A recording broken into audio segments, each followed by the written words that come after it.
I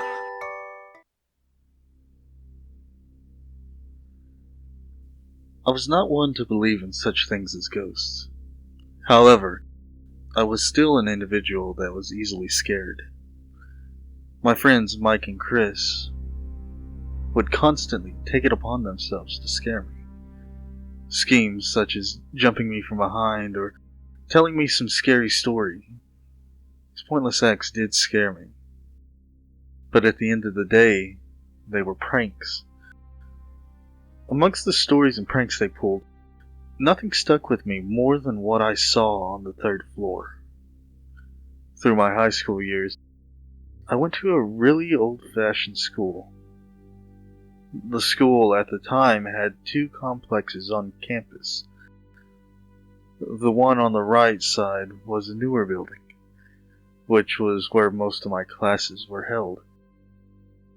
On the other side was the original three-floor complex,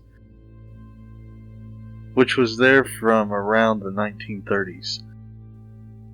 We only had two classes there, as the school's shitty budget couldn't have all the students piled in one area.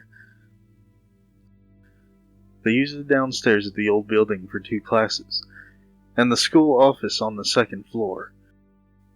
Since they had no use for the third floor, they blocked it off from student entry. The third floor used to be upstairs dorm rooms, as the school back in the day was a boarding house for girls. As you would expect, students concocted rumors about what could be up there. Some of these claims were ridiculous, like the school hiding rotting corpses in the floorboards. Honestly, I just ignored most of these claims. Naturally, Chris and Mike were always curious of what was up in there, and constantly urged me to go up with them. I, of course, constantly turned them down. Not out of fear, but out of concern of being suspended. However, through peer pressure, I finally decided to go up. That was the last mistake I would ever make. It was around December that my school would always hold an annual Christmas party. These parties went on quite late, with most of the teachers drinking themselves to the point of being totally oblivious. Of course, my friends took this as a perfect opportunity to sneak up to the third floor of the school.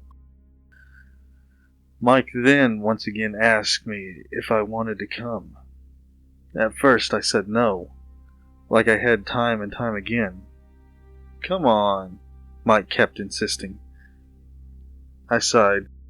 Perhaps it could be a bit interesting. Plus the building was empty, which meant we wouldn't be caught. "Fine," I finally said. As I did, Mike's face lit up as he shouted, "Yes!" while patting me on the back.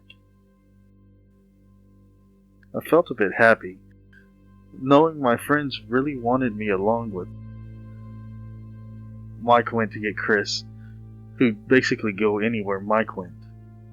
I followed them over to the campus. I was as nervous as anyone could be. No, nervous would be a small way of putting it. Petrified would be a better term. I kept thinking, why am I doing this? Am I crazy? As I slowly moved next to Chris, he kept on telling me to calm down, but it was never that easy to me. I kept glancing over as we ran over to the old complex, afraid that we might be caught. To be honest, part of me wanted us to get caught. Looking back now, I wish we had been. Mike led us into the main hall of the school. The lights were turned off. No shock there. Mike fumbled until he found the light switch. As the lights went on, I could see an expression of excitement on his face. Wish I had the same feeling.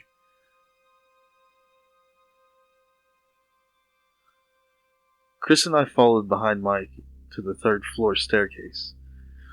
I glanced up and saw a regular "Do Not Enter" sign that was stuck on the rotting wood. I shrugged this off the best I could. Lucky for us, the wood wasn't high at all, an example of the school's cheap security. Mike slowly climbed over the wood, motioning for us to follow. At this point, my mind was screaming for me to run, so it was either stay or ditch your two friends. I sighed and slowly followed Chris as he climbed over the wood. I stepped on the staircase. The creaking from it unnerved me a bit, wondering if the floor was stable. Still, it was a minor concern. I followed Chris to the top as Mike was already looking around. I reached the last step and glanced around the top floor. It was surprisingly very well preserved, despite the dust and fading paint on the walls. It had a very damp smell, which reminded me of dirty laundry. Mike started to dart around the floor, eagerly looking for something interesting. Chris followed him like a puppy, typical behavior for him. I slowly followed them into one of the dorm rooms. It was very dusty, with nothing but a worn-out bed in the center. I kept looking behind my back, half expecting someone to be there. Nothing. The shadows must be getting to me, I thought. We took a look in the other rooms, finding the same thing. One bed in each room, nothing that special. I could see Mike was getting annoyed. Poor guy, I thought. I laughed in my head at myself about being afraid of this place. Turns out it was nothing but a dump. No ghosts or corpses. Just an old floor. Mike gave up looking and began to make his way downstairs with Chris. I followed behind and slowly, still looking over my back. I will admit, I was still a bit nervous. The place was still eerie. As I reached the staircase, I heard a voice from below. I stepped back as I recognized the voice. It was the school janitor. He'd caught Mike and Chris climbing over the wood. I began to panic. Not wanting to get caught, I darted into one of the dorms. I quickly hid in the corner of one of the rooms, waiting for Chris and Mike to be escorted out. Some friend I am, I thought, feeling guilty.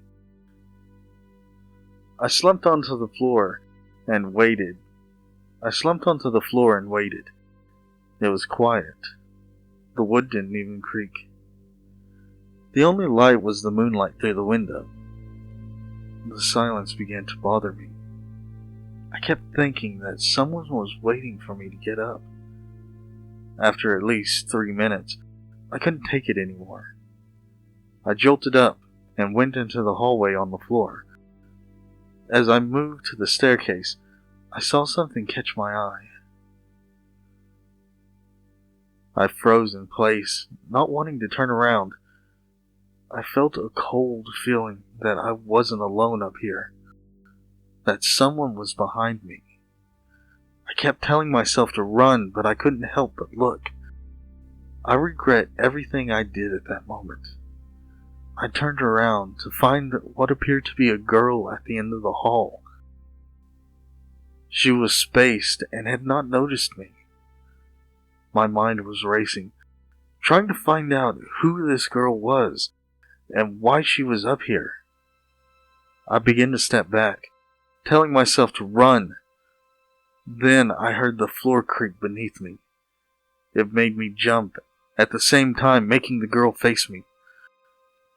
I froze in place as she looked at me. The girl looked at me so wide-eyed, as if her eyes were going to pop. Her eyes were a black color. Her face looked dirty and slightly rotted, and she wore a worn-out dress. I couldn't believe what I was seeing. For that moment, I never took my eyes off of her. I kept waiting for her to do something, but she stood there.